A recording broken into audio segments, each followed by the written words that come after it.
everybody. It's your boy Ace Boon.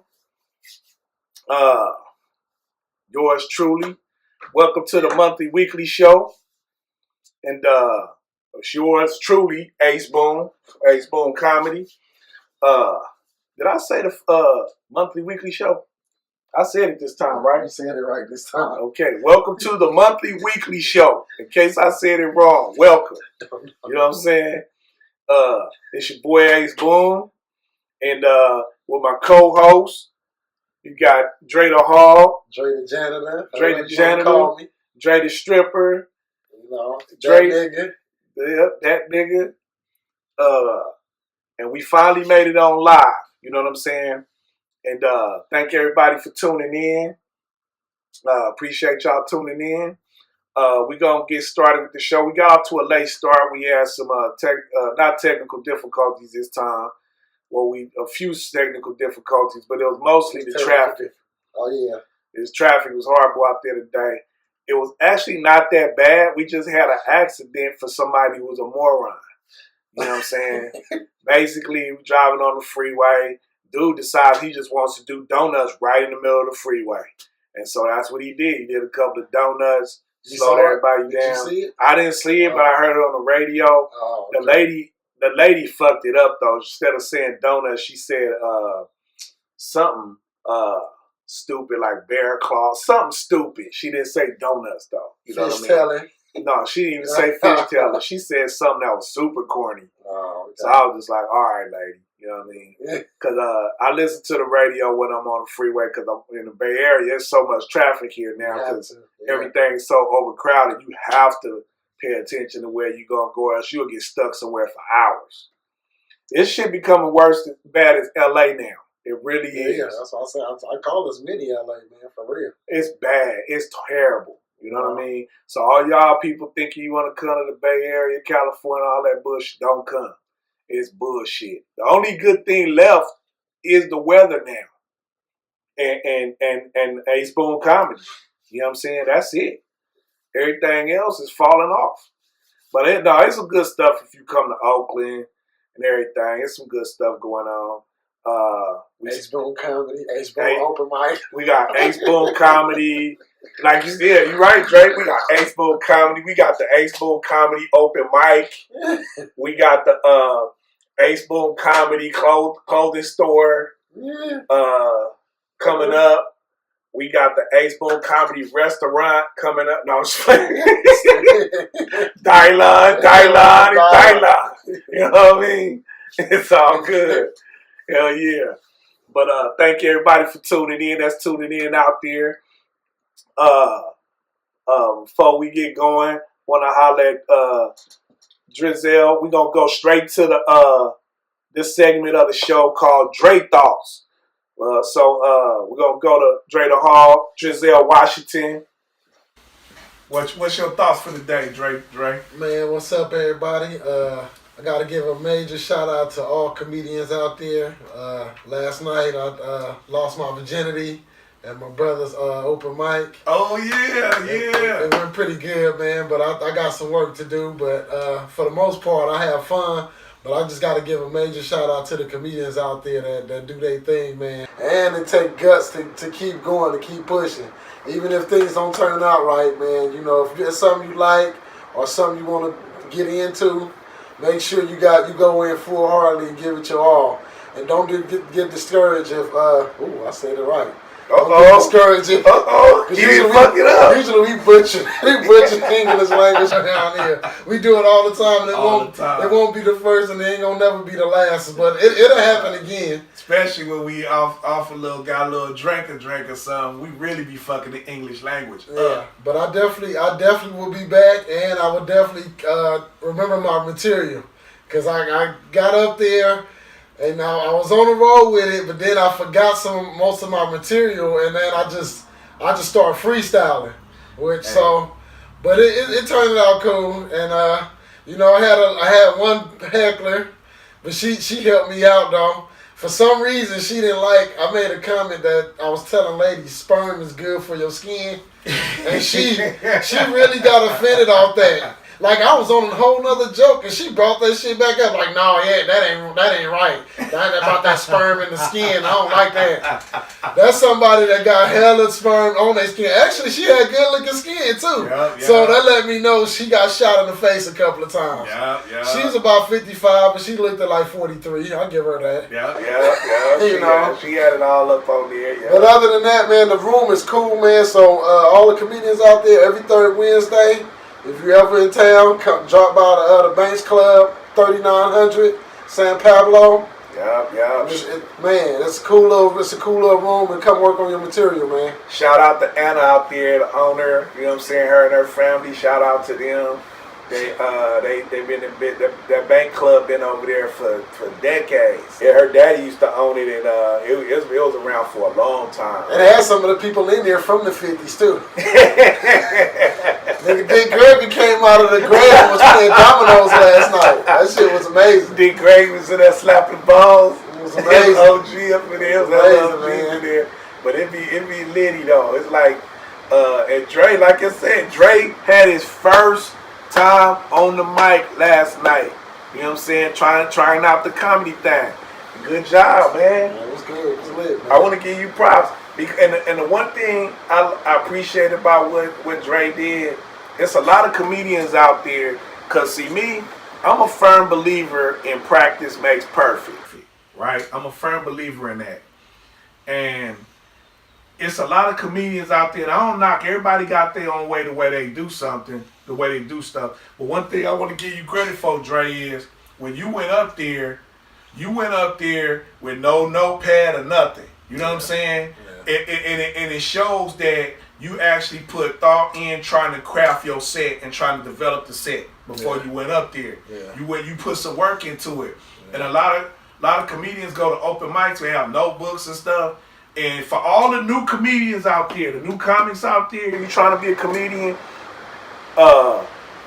try not to use the notebooks when you're doing open mics. Because if you practice doing the notebooks and looking down at the notebook and all that, you practice that's how you're going to perform on stage. Because you got to remember, open mic is basically like practice for you.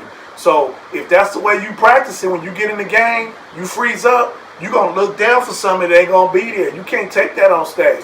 You're trying to be a professional. You know what I mean? And so I really appreciate the fact that you didn't use that.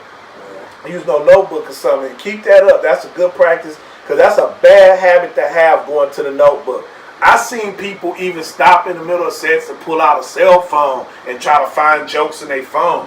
That is so unprofessional because, in my opinion, because it's just the crowd. If the crowd don't, this is what the feedback I got from people in the crowd that said stuff about other comedians that bring the notebook. They said, look, wow, if you don't take enough thought into putting into your joke and learning your own material, then we ain't gonna laugh at the shit. It ain't gonna be funny to us if we see you looking at a notebook. We don't feel like you care that much about your own craft. I think, and then it makes anybody feel like, oh man, if you can do that, I should be up there. I can do that too with a notebook. Exactly. You know what I'm saying? So, exactly. Yeah, people look at it in different ways. Exactly. You know what I'm saying? It's like it's just certain things you don't do that. You know what I mean? Yeah.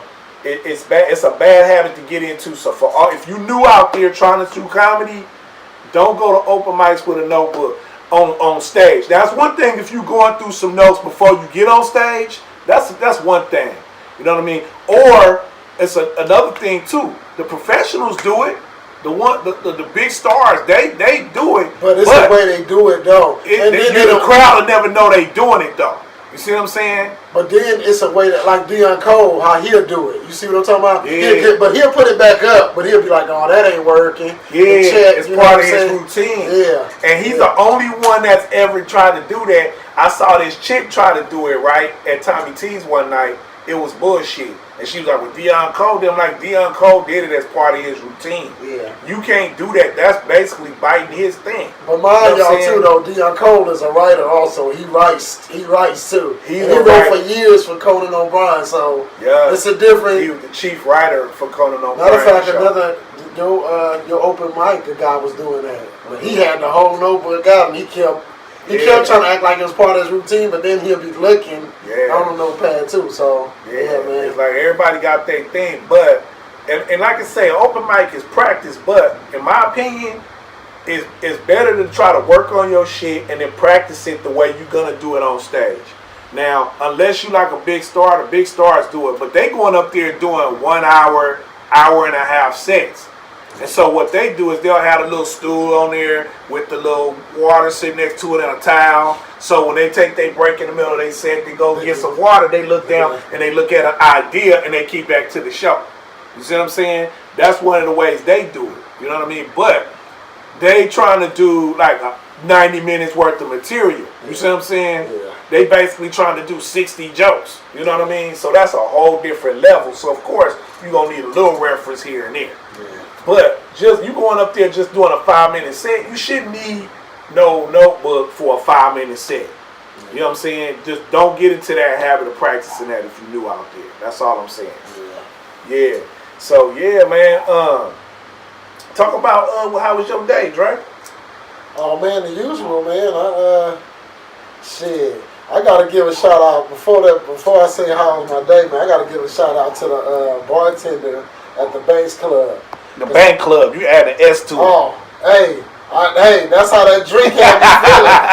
I only had one drink from there last night, man, but I was feeling that motherfucker all the way till I got home. I was like, damn, I'm buzzed off this one drink. So, man, if you go in there and order you a drink, man, you gonna get your money's worth. I can't even lie. Oh, the Bank Club is lit. Man, they make good drinks. And Anna she created this drink called the Watermelon Cooler. I think it's called a Watermelon That's Cooler. The one everybody had last night? That's the one in the, yeah. Yeah, that shit is good as hell. You gotta watch out for that one. I had to stay away from the Bank Club for about a week or two because I was starting to drink them motherfuckers like it was lemonade. Them motherfuckers was hella good. Yeah. You know, but, you know, go out there and support the Bank Club. It's litty. Right on for sure. Yeah. But back to what you said. My day, man, was cool. Shit, went to work, knocked it out, my usual. You know what I'm saying? Mm-hmm. And I seen somebody that was at the Bank Club last night.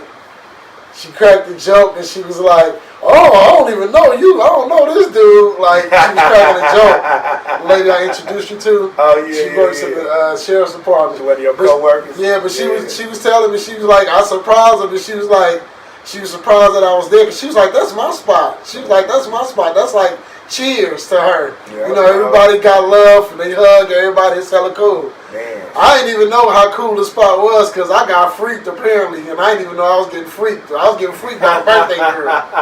You know, shout out to the birthday girl. She put the booty on my back. The booty on my back. The booty on my back. The booty on my back. But yeah, so. But other than that, man, the lady at my job even gave me, you know, props. She was like, you know, you got to start from somewhere. She was like, I did good for the first time, and she was like, you just got to keep working on it. Yeah, that's all. It's like anything else. You got to keep working on it, and see, it's all the cats. I gotta seen cats come out and try to do comedy, and they have one good set, and then they think their head get big, and then all of a sudden they ain't funny 10 straight times in a row, and then they wonder why people ain't laughing because you ain't working on your game. You gotta work on this shit. It's like no matter how good you see Kobe worked. He was the first person in the gym and the last one to leave every time. Even when somebody tried to stay later, he would stay. You know what I'm saying? Somebody tried to stay later than him one time. He was there till 3 in the morning, just waiting for them to leave. An interesting point about that too. What you saying about Kobe? He said a lot of young players would come ask him, you know, how can they get better? And he was like, the reason why, he's like, he'll tell them so, but he was like, I can't tell you. You only know what you need to get better on. Yep. You can tell me, you got to know your weaknesses. Yep. So you work on that. He was like, now, if you can tell me your weaknesses, I can tell you things to do to work on your weaknesses. He said, he said a lot of times players and people, they depend too much on the coaching. Yep. But if you don't work on your weaknesses, you'll never really know your strengths. You don't know your full potential. So work on your weaknesses, and, you know, that's what, I just want to elaborate on that point. Yep, it's just like anything else. Like even the Kung Fu Sensei, the Karate Sensei say, you know, the dragon is from within, not without. That's how, you know. And you standing there wondering what the fuck it mean. Basically, dig inside of yourself and figure yourself out, motherfucker. Yeah. That's basically what the shit means. Find that dragon flame inside your ass. Yeah. Reach down deep and get some strength, some inner strength, motherfucker. That's basically what the Chinese man was trying to tell you. You know what I mean? Because inside, you are the master. Yep, exactly. Shout out to Blue Zero. Hell yeah. Show enough. You know what I mean? Shout out to Show Enough died, blood. Show Enough been dead, bro. When did he die? I don't know, but he been dead. You keep saying I saw an article, blood. I was like, no, not Show Enough. He ain't dead. He had the Converse, the bubblegum Converse on. Yeah, Show Enough been Show dead, Enough died when we was little, blood. That was the movie, blood. He's a good actor, too, man. That was the movie, blood. Yeah. That was one of his best acting roles, though, Show Enough. Hey, for y'all, if y'all ain't never seen that movie, go see. That's a classic, man. Is it The Last Dragon? The Last Dragon? Yeah, it's The Last Dragon. Yeah, The Last Dragon. Last Dragon. It's a hood classic from the 80s. It's it's one of the funniest. Matter of fact, The Star, that was his only movie. That was his only movie. You ain't seen that motherfucker since. He was a one-year queer. He still look the same. He make training videos and shit now. Tamek, whatever his name is. I forget his name. But The Last Dragon was a hood classic, bro. No. Hood classic.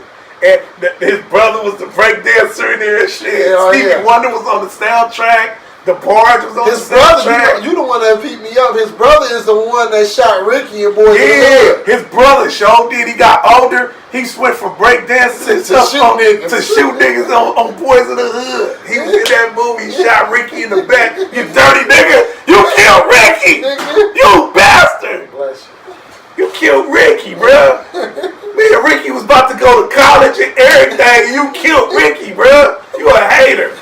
That nigga was hating on his brother even back then. He had his brother back in the movie. At the end, he had his brother back. He used to clown him. It's kind of like I used to do you.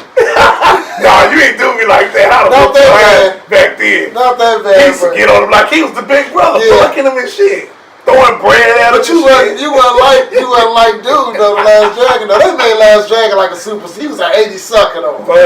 Hey, when he could fight hella good though, but he was a sucker. But then once he realized that the dragon was within and not without. Nah, I'm gonna tell you what made his brother respect him. Once that nigga got with Vanity, he's like, my brother's the man. Oh yeah, hell yeah, that's what did it right there. Hell yeah, cause Vanity, she was bad back then. She was fine. Shit. Man, she died too. She dead. Yeah. She died 10 years ago or something. She got died. She got died. Yeah, Vanity got died. Shout out to Reverend Jr. Because I still thinking about that. People like, hold up, man. I've been knowing you for a minute. Now, please explain to me got died. Hey, that's on episode 4 of the monthly weekly show. If you want me to break down the definition of what God died, go watch episode 4. You know what I'm saying? But yeah, that was a cold ass movie. That was a good movie. Yeah. Man, that was real good. Let's go to the comments, y'all. Let's see here. We got Lucius Lou tuned in. We got Yolanda. Shout out to Yolanda. Shout out to Luana, Lulu. She said, my favorite drink is cherry Kool-Aid with 4 cups of sugar. Hey, that shit lit right there. That cherry Kool-Aid with them 4 cups of sugar, man. Hey, cherry Kool-Aid. You know what I mean? Never go wrong with that red. It's really red. See, I ain't drank Kool-Aid in hella long now because I'm afraid to get diabetes, right? I'm at that age where it's like, borderline where you gotta be careful about shit now, you know what I'm saying? Because back in the day, I could drink a whole pitcher of Kool-Aid, go outside, run it off, burn all that sugar off in like an hour, be done. Now, man, I drink 1 cup of Kool-Aid, I got 4 slabs of bacon on my back. Just like that. Hell yeah, man. I'm over here getting Johnny Depp over here. Oh, okay. Well, that leads us into our our topic of the night. You know what I'm saying? Oh yeah, before we go into the topic of the night, I want to tell everybody, I'm announcing right here on the show, we have the Loyal Follower Contest ongoing right now. And we changed the rules to the contest. And these are the last rules. We ain't changing the rules no more. The rules of the contest are this. First of all, we're going to tell you what the award is. For the winner of the contest is going to have a chance to win $1,000. $1,000. Okay? $1,000. So in order to have a chance to win that $1,000, okay, you have to subscribe to the Ace Boon Comedy YouTube channel, okay, and once you subscribe to the channel, you have to watch the monthly weekly show. Click on the view. You either watch it live. The best way to do it is watch it live, because once you watch it live, when you leave a comment, anything you do, once you subscribe, it enters your name into the pot that many times. So if you subscribe, that enters your name one time into the pot. When you leave a comment, like Lucius Lou and Yolanda did, every time you leave a comment, that puts your name into the pot too, right? If you call into the show, when we say call in, that enters your name twice into the pot when you call in. So when you call, that's 2 times your name get entered into the pot, okay? And another way is when you once you subscribe, invite other people to subscribe. Let us know who you invited, so once they subscribe, you get your name entered that many times into the pot. For example, if you invite 5 people and you say, "Hey, Ace Boon Comedy, I invited these people, and these are their names," and they all subscribe, that's 5 net chances your name entered into the pot. So the more chances, the more parts you participate in the channel and the show, that's how many times that you get entered. If you click on like, you like the video, that's a chance your name get entered into the pot. So every time you do something, once we get to 1,000 subscribers, the first time we get to 1,000 subscribers, the next show, the next monthly weekly show we go live, we're going to announce the winner on the show. We're going to have the big pot with all the names in it, because we're going to tabulate it and all that, and then add up all the numbers, names and everything, put it in there, and then we're going to stir it up real good, like they do at the bingo thing, but we're going to stir it up better than the bingo. We're going to do it like the Super Lotto do it when they go on the big spin. We're going to spin it up real good, pick a name out, and whatever that name says, they win $1,000 cash. $1,000. So spread the word. You know what I'm saying? Because when you spread the word, it's going to help you win $1,000. You know what I'm saying? So we really trying to get this thing going. If you got people that live on the East Coast, New York, you out there watching, I know you can use $1,000 out there in New York. Up there in Montana, Seattle, North Dakota, Michigan. I know you can use some $1,000 out there in Michigan. You know what I'm saying? They ain't even cleaned up that dirty water yet out there. I know you can use $1,000. And we not making light of that, because that's some dirty shit they did up here. Yeah. But everywhere, if you're in Canada watching the show, I know you can use $1,000, because $1,000 converts over to 1,200 Canadian dollars. So I know you can use $1,000. If you're in Mexico watching the show, subscribe. You know what I mean? I know you can use $1,000 out there. That's like, what, how many pesos? Oh, man. I don't know. That's at least, hold on, $1,000, that's at least like 15,000 pesos right now. At least. So you can use that. You know what I'm saying? So wherever you watch, if you over in Africa, Europe, Asia, Australia, you can use $1,000. Subscribe to the show. It involves you too. Everybody in the world can get this money. Anybody. So we just want to put that out there to make sure everybody understand they can get this money. And it's good. Hello. What's up with it? Mr. What's Turner. going on, blood? Mr. Malc, we got you on live here at the show with us. We live on the live feed. Welcome to the show. Yeah, I appreciate it, man. I appreciate it. I'm the celebrity guest of the week. The celebrity guest of the week, man. We got people live on, tuned in, live on the live stream, making comments and everything. Yeah, okay. Heck yeah. What y'all talking about? Oh, man, we ain't got to the topic of the day yet. We just doing the preliminars. And we just shared that Drizel Washington went on the mic for the first time last night. Did his thing. Okay. Hey, how'd it go? Oh, he did his thing. He did good. All right. Heck He's yeah. a natural. Heck yeah, he stumbled a little bit at the end, but he got off like he's supposed to. You know. Yeah. And he did good. He did good. Yeah, I wish I had the nerve, man. It takes too much nerve to get up there like that, man. I don't want to get booed. Oh man, I got booed for a quick minute too, man. Cause this lady was mad about because I was talking about nut is good for the skin, man, and she came back like 2 jokes later, and she was still upset about that. And she was like, "Boo, boo!" Remember you heard her? Yeah, she was like boo, but she had like cream all over her face to my boo. she did not like that, man.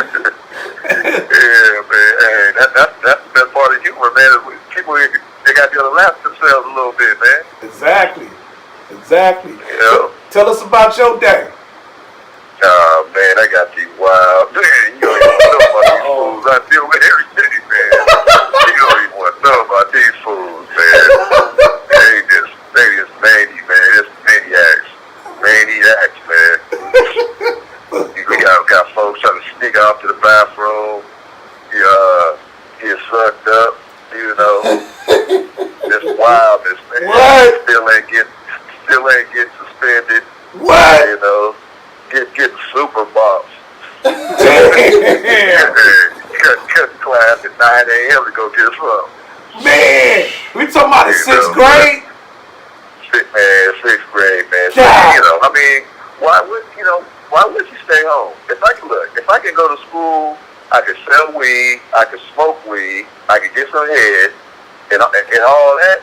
Why would I stay home? I'm coming to school if I can do that at school. Hey. Not only am I coming to school, I'll be coming on the weekend. And they can't hold you back either. Oh man, and you still passing? Oh man. So you know you going to 7th grade, you know, so that's cool. That part is cool. Oh man. You talking about setting them up to fail, bro. Damn. Man, it's just bad, man. It's, you know, the way school is now, man, it's gonna take something just, you know, drastic and traumatic to get somebody kicked out of school now. But see, the thing is though, Malc, even that goes all the way back to the whole Bush No Child Left Behind policy, right? Yeah. And people don't pay attention.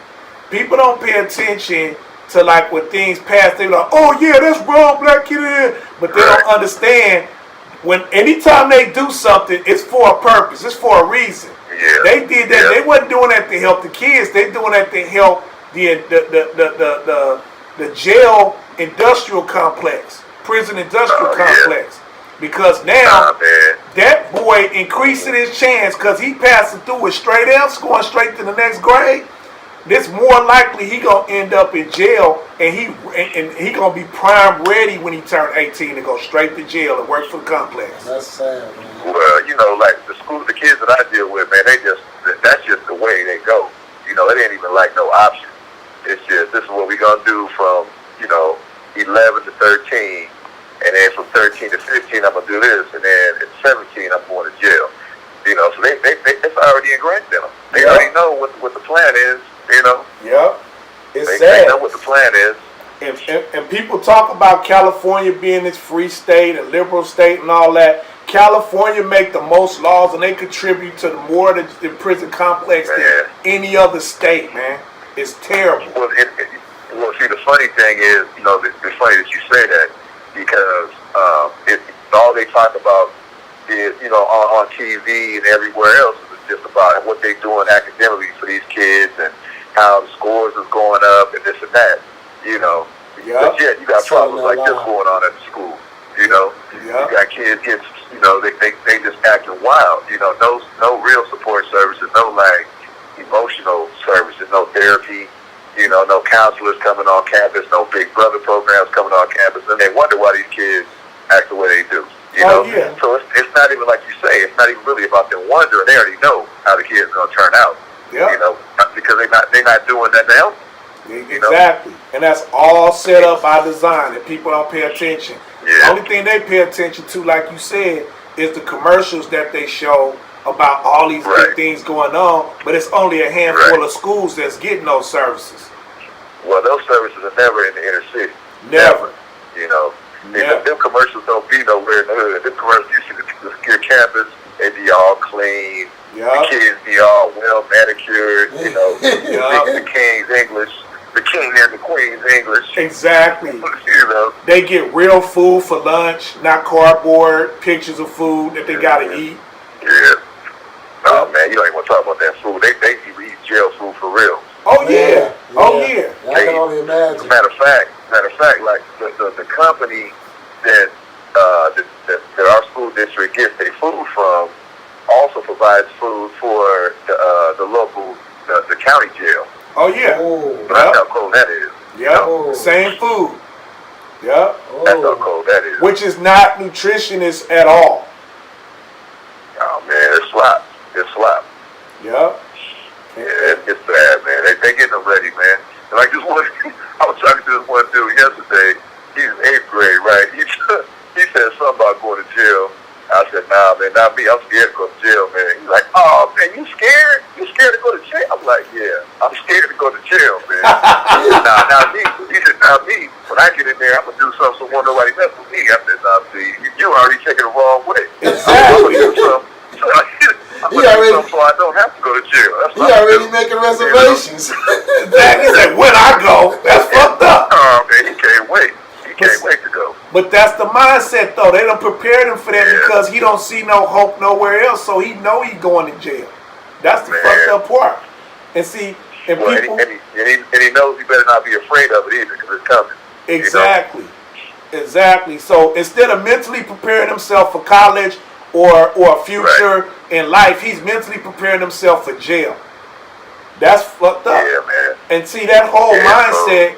is what people don't understand when they see, like they'll see something happen, they'll be like, oh my God, he's a criminal, he's this or she's that.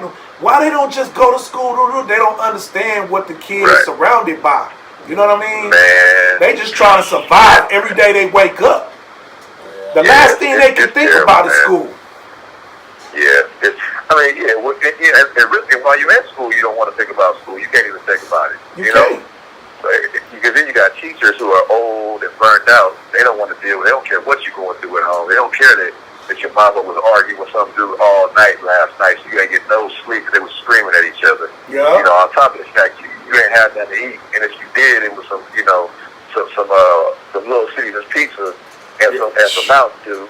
Yeah. You know, so your head is all messed up. And some hot Cheetos for breakfast. Oh yeah, some hot Cheetos and a pink lemonade for breakfast. Yeah. With some Skittles. Yeah. So you can always get the bad shit. Yeah, it's an ill game, man. Oh yeah, man. We was talking a little bit about Kobe earlier too, about how players coming to the game and like new players coming to the game or whatever, and they was asking Kobe different stuff, and I know you had worked for in a lot of camps and stuff with people who had worked with Kobe and you work with coaches that work directly with Kobe and stuff. Mm-hmm. And if you could give us some of your insight about that. So, like, in terms of what? In terms of like the Kobe's mindset and his approach to the game, you know. Yeah. Well, I mean, it's like really, it's like you see everybody saying now. You know, all them cats, you know, that speak on Kobe now. They talk about how he was a different kind of dude. You know, he was a killer. He wasn't like a lot of these dudes, especially like now. These cats now, it's like once they get that contract, they don't even care about that second or third contract. They get that first when they have it. Yeah. You know? Yeah. And that was like the thing with Kobe. You know, it's like he always played like he was the 12th man on the bench. You know, even though he was the greatest dude in the game. You know, and I think that's the biggest thing that takeaway people took from Kobe, man. And I think that was also part of the reason why he never won that. He didn't get that MVP. I can't remember what year it was. I think Nash got it or somebody got it. Oh, Nash. You're talking about the year when he went to when him and Shaq won that first championship. Why he didn't get the MVP in the championship and stuff? The finals MVP. Yeah. Yep. And I think that was by design too, like you say. You know, I think that especially at that time, you looking at an NBA that was like dominated by cats. Like hip hop, really. Yeah. You know, and so that was a real, you couldn't have a dude like Kobe be the MVP. Because that would have changed the game. That would have changed. Yep. That would have changed the expectation for what an MVP looks like. You're Exactly. talking about a dude who speaks multiple languages, who's all about practice, who's all about preparation, who's all about all the things that the league is not pushing it with brothers, but always pushing it with white boys, of course. Exactly. But they reward brothers for being, a certain kind of way. They even like Iverson. They like Iverson with the baggy. They like all the brothers with the baggy clothes, the jewelry, because they can control that. Yep. We control that by putting, okay, look, now we got a dress code now. So now they're in check. You got them now. But you can't do that with Kobe. Yep. So I think had Kobe won that MVP, that would have changed a lot in the NBA. You would have seen a whole different type of brother being, dominating the NBA. Exactly. It would have been like, this whole different kind of dude that had to be, on top. They tried to do it with Grant Hill, but he kept getting hurt. And he wasn't, he wasn't as raw as Kobe or Mike. Exactly. They tried it. Yep. That is a you couldn't super control a dude point. like Kobe, though. That's a super you couldn't point. control him.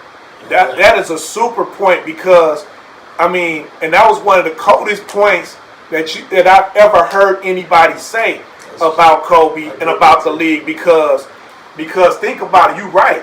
Because if Kobe wins that MVP, that sets the example that everybody else is going to try to follow to get the MVP. And if everybody followed that example and became like-minded like Kobe was, it was ridiculous. It would have been ridiculous. That would change everything. Right. Because now, and I think Kobe growing up in Italy had a lot to do with that. Because he didn't grow up with that American bullshit that waters your brain down. You see what I'm saying? Mm-hmm. See, and that's the page he was trying to get Shaq on, but Shaq was too hard-headed to realize it at the time. Shaq get it now. After they retired, Shaq understood what Kobe was trying to do. Kobe was trying to elevate him, but he was too busy like, I'm your big brother. You shut up. I'm Batman. You Robin. He was off that bullshit too much with his ego, and Kobe was like, look, nigga, let's get in shape so we can run off 10 championships in a row and go down as the best ever. You know what I'm saying? But he was too busy trying to prove his point that he was the man. Kobe didn't care about that. Kobe just wanted to win. I think that's what's going to have a big effect on Shaq's son, too, man, because Shaq's son did a lot of work with Kobe. I think, and Shaq's son got that understanding already. He always been working on his craft. Yeah. But that mindset, Malc, is so important, like you said. And that comes from him not being waterbound about that, all that material shit that Americans care about. Oh, I want to be a hip hop star. Kobe didn't care about none of that. He grew up in Italy. He had his own mind. That's why it was so easy to control. I mean, they made it seem like cats out of control with their dress and all that. That was not a problem at all. No.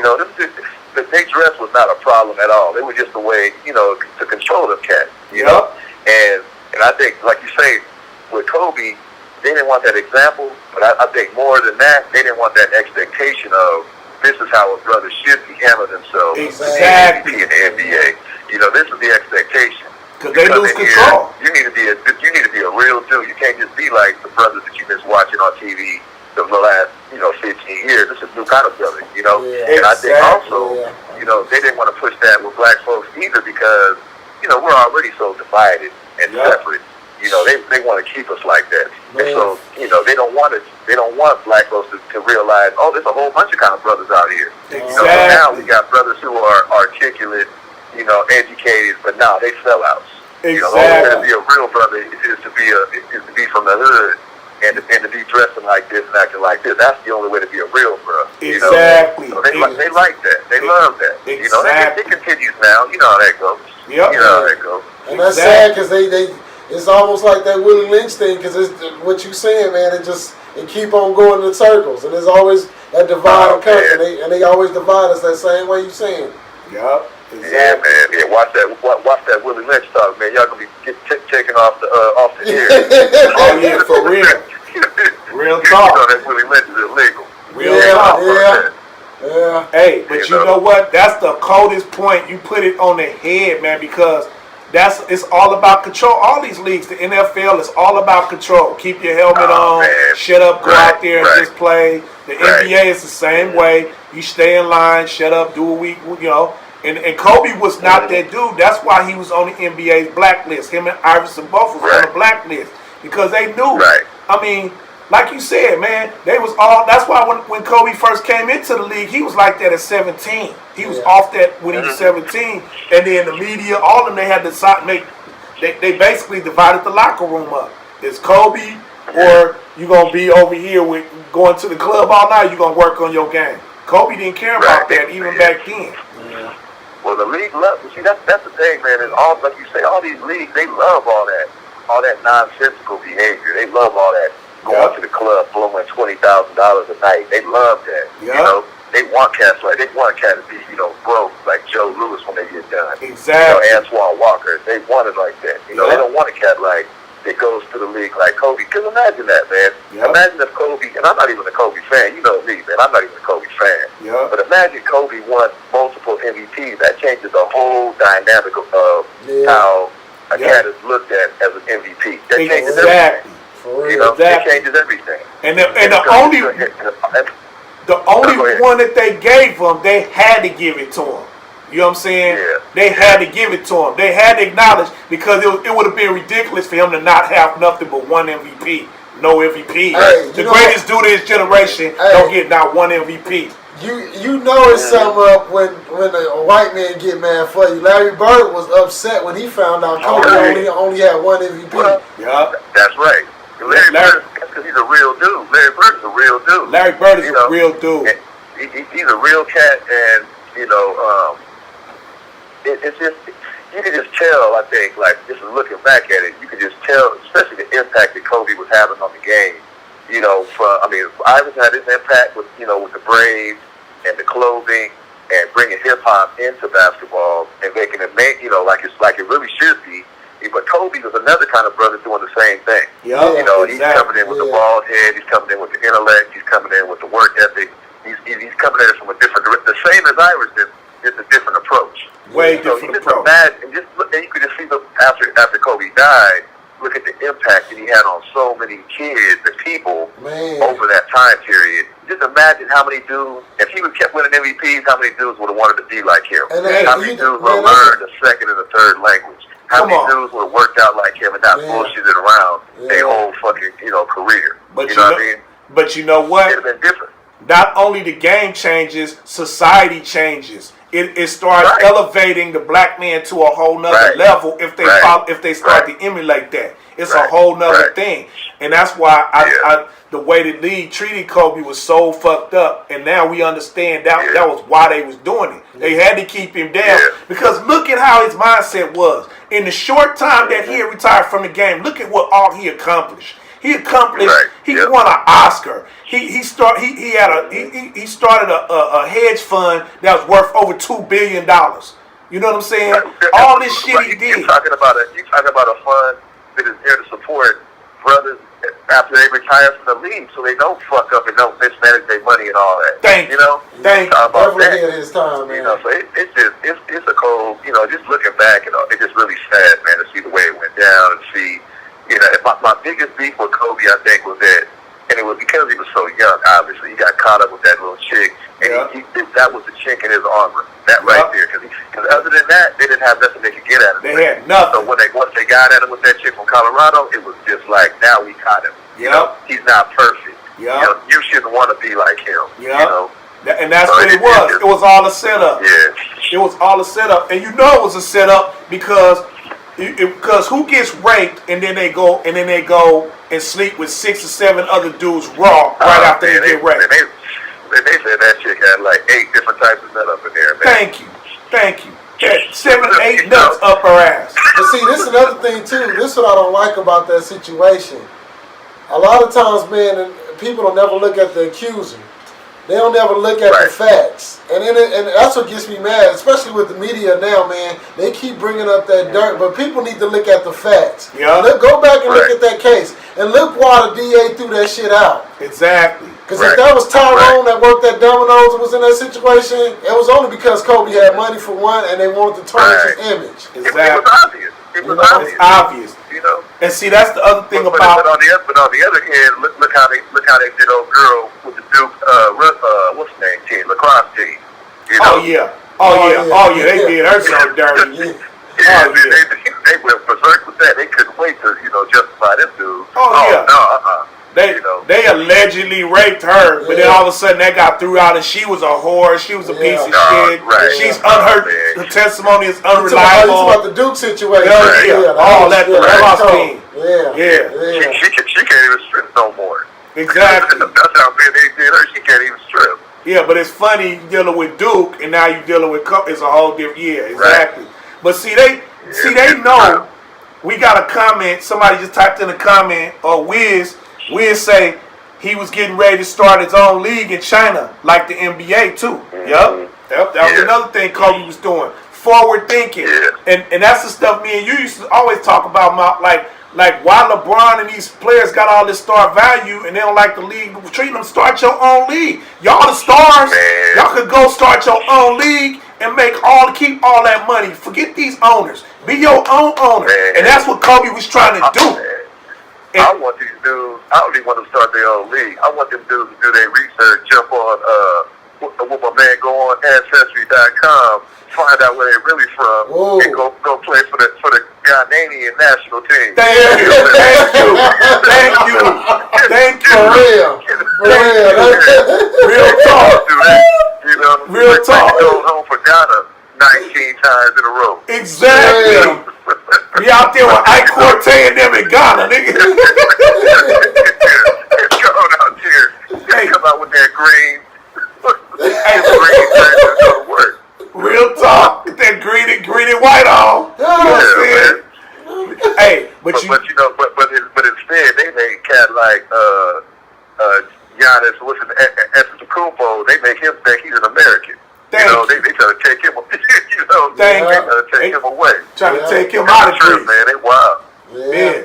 But see, it's all about keeping control. You know what I'm saying? And just think, the three things we said. Kobe trying to start his own league. He fucking started a hedge fund to help support players, and it was worth over $2 billion. He did a film that won an Oscar. All this shit in 3 years? You know what I'm saying? Yeah, man. So but hold on, let me finish this part. And a lot of people gon' think I'm crazy about this. These things and everything we talking about really makes me believe they killed Kobe. Yeah, I don't know. I don't know about all that, man. I ain't got no facts to support that. I don't put nothing past him. I also know the way he was moving out here was a little different. I ain't got no facts to support that. I have none. But that's my opinion because he was doing too much great things. And as a black man, we already know the history. Anytime a black man is doing great things and trying to elevate people on a mass scale, I'm not talking about just doing some nice stuff here in the community. That he was doing things on a mass scale. Yeah, on a global. We talking about global scale. That has to be stopped. Every time. And on top of the reaching on a global scale, when you start reaching the youth on a global scale, that's scary. Yeah. Especially a black man doing that.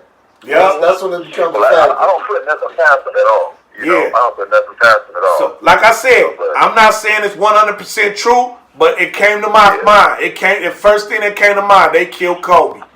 So that's the thing. It's like that's the problem with the world when it comes to brothers. Is that the math always adds up. Yep. That's the problem. Yep. The math is always just right on time all the time. It always adds up. Yep. 2 plus 2 always equal 4. 2 plus 2 always equal 4. But when we first hear the story, it's 2 plus blank equals 4. You see what I'm saying? Right. It's always that blank, and then 10, 15 years later, we find out, that white dude didn't really kill Martin Luther King. The FBI killed Martin Luther King. Yeah. And then we find out, the FBI lied and they said that white dude put that white dude in jail all these years thinking Martin Luther King was still alive, and they went up there and suffocated him. You know what I'm saying? Yeah, I don't put nothing down, so I would not be, I wouldn't be surprised. I wouldn't be like, oh, wow, for real? It wouldn't shock me. No, you can look it up. It's facts. It's a fact. You can look it up. Coretta Scott King. I'm not talking about the King. I know about the King. I'm talking about Kobe. Yeah. Oh, you talking about Kobe? Okay. He's talking about in general. It won't surprise me if they did that. Definitely. And it goes back to what you were saying too, Dre. That society. This is what's wrong with America nowadays, and this is what they play on. America does not want to believe the truth. They condition the minds of Americans over the last 2 generations to accept a lie over the truth all day. That's why when they put something out there and it's like, oh, he raped that girl, and nobody won't even look into the facts. You know what I mean? Oh, OJ killed that chick. They won't even look at the case. Nothing. They just say OJ did. Michael Jackson situation. Yeah. And that's what I tell people. I say, just look at the facts. When the feds investigate you for 10 to 12 years and they don't come out with nothing. Yeah. You know what I mean? But you still got people saying Michael Jackson molested kids. And really, bullshit. If you go back, and Michael had his weird background. But when you see that interview with Michael Jackson, he sounded like a kid that got molested. Because he was like, they took pictures of my private part. You remember when the feds went up there? But they didn't find nothing. They went all through his house. They went through his house. They had cameras planted in his house. They had bugs planted in his house. Everything. You know what I'm saying? Hold on. We're going to go to some of the comments. We got Instant Regret. He said, can you shout out my sister? She watches you guys sometimes. Shout out to Coxie Normus. Hope you're saying it right. I hope I'm pronouncing it. Well, shout out to Instant Regret sister. You know what I'm saying? Coxie Normus or Coxie Normus. Whoever that is, shout out to you. Thanks for watching us. And make sure you subscribe and be part of the contest so you can win $1,000. Shout out to Coxie. I think it's Coxie. Yeah. Oh, somebody said, and that's my ass off. Somebody playing some. Oh, they playing us. Oh, they stupid. Coxie Normus. Stupid ass. Coxie Normus. Oh, Coxie Normus. Oh!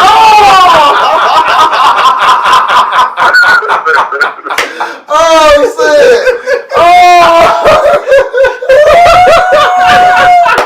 That's a good one. That's hella funny. Oh, that's hella. Bring you right back. Okay, hit us back, man. Hit us back.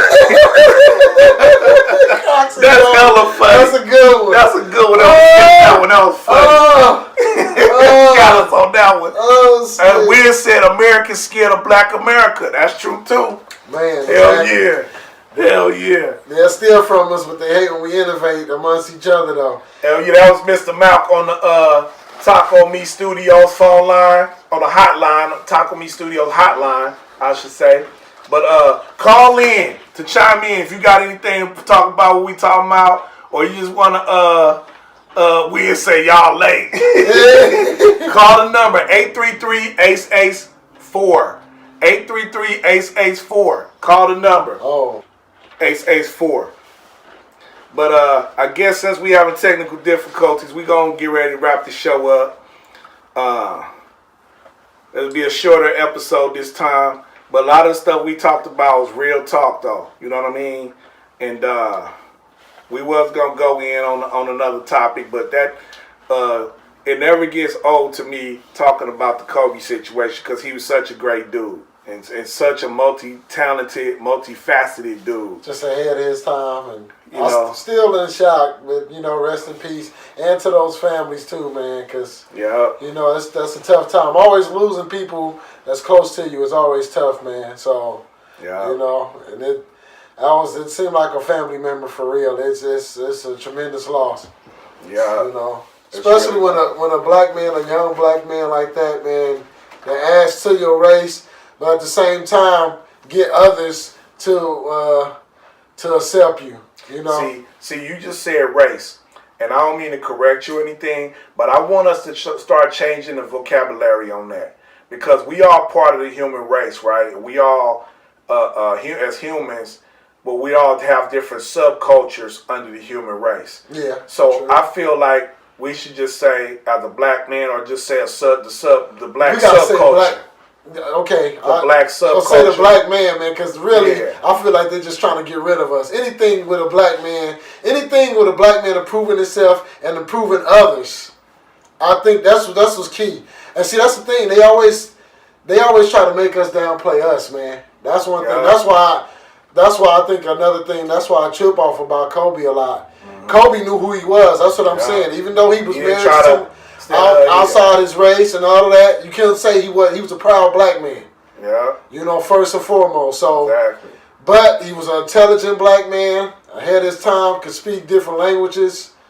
Yeah. You know what I'm saying? He remind me of myself. Man, it's just sad that we lost that, and of course, you know, any kind of way they can tarnish that, they will. Yep, he's trying to achieve great things. A black man trying to achieve great things and speaking multiple languages. Because I feel like for the youngsters that's out there watching, try to learn different languages because that's the way you open yourself to the world. Yeah. You in this country and you think, oh, English is the only thing that matters. It's a whole big-ass world out there, people that you can connect with. And you live actually in a bubble here in this country. Get out of this bubble and get out there. A few youngsters out there watching. Learn another language. And it'll open up your whole mind, and it'll open up your whole world to different opportunities of meeting people and whole different facets of life. It's good. Yeah. Hit me up on Facebook, Instagram at Ace Boon Comedy, or Ace Boon Comedy on my IG. You know what I'm saying? And we got DJ Cali Cal coming back. Oh, DJ Cal. We missed him last show. Dicky fingers. Dicky fingers. Coxie enormous fingers.